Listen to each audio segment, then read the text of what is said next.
Yes yes, পুরো 25.5 number পেয়ে আমি পাশ করে গেছি। এবার বাড়িতে মাও কিছু বলতে পারবে না, আর টিউশন বাজে স্যার আমাকে কিছু বলতে পারবে না।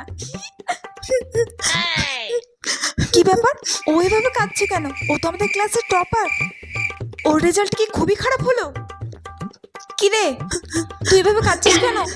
তোর রেজাল্ট কি খুবই খারাপ হয়েছে? দেখ, আমি কাঁদবো না তো কি করব? আমি পরীক্ষার সময় কত ভালো পরীক্ষা দিয়েছি। হ্যাঁ, আমি পরীক্ষার সময় তো দেখলাম তুই সবই লিখেছিস, তাহলে এত কম নাম্বার পেলে কি করে? আমি ভেবেছিলাম আমি ফুল নাম্বার পাবো, আমি ভাবিনি আমি এত কম নাম্বার পাবো। বাড়ি থেকেও বলে দিয়েছিল ফুল নাম্বার পেতে। কি করে আমি এই কম নাম্বার বাড়িতে দেখাবো? কি করে আমি এই কম নাম্বার টিউশন বাজে স্যারকে দেখাবো? আহারে, কিন্তু তুই কত নাম্বার পেয়েছিস? আর জিজ্ঞেস করিস না আমি কত নাম্বার পেয়েছি। আমি লজ্জা দেখাতে পারবো না, আমি বলতে পারবো না আমি কত নাম্বার পেয়েছি। আচ্ছা, মুখে না বলতে পারিস তাহলে আমাকে দেখা, দেখি কত পেয়েছিস। ঠিক আছে নে। তুই 99%